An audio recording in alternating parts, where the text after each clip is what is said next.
This Cobb salad is topped with mouth-watering blackened chicken. It is gonna become a new favorite and up your salad game. Other than this epic blackened chicken, everything else is your classic ingredients from Cobb salad, plus my incredible vinaigrette, which I'm also gonna link in the description box for you. So if you're into homemade dressings that take like 2 minutes, make sure to make that. So the first thing I'm gonna do, I'm gonna chop up my romaine lettuce, which I've already washed before this video so you can get to your salad a lot quicker. Now, whether you build this Cobb salad for 1 or 4 people, this is epic because a Cobb salad has hard-boiled eggs, tomatoes, crispy bacon. Hold up, I'm getting ahead of myself. Let's continue making it. I'm also chopping up some crispy cucumber because it's juicy. These English cucumbers are delicious.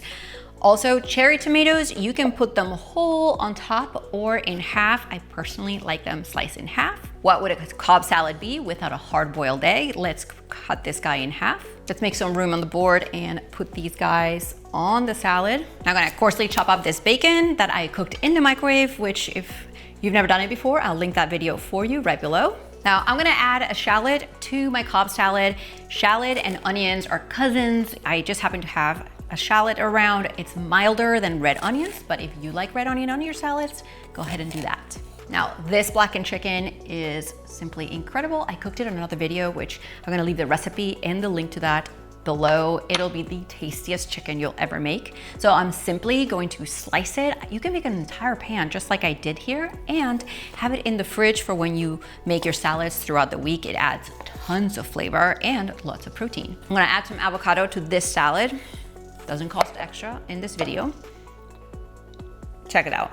Does it make your day when you slice an avocado in half and it's epic and ready to eat? It does make my day. Let me know in the comments what your experience with avocados is, because sometimes it can be good, sometimes it's not so bueno. And of course, I'm also gonna add some blue cheese to this Cobb salad because I love blue cheese. And last but not least is this red wine vinaigrette, which I keep in my fridge. It takes 2 minutes to make, and when I want it, I just grab it, give it a good shake, and it lasts up to a week. So it definitely is worth making your own salad dressing. Let's drizzle it over the top.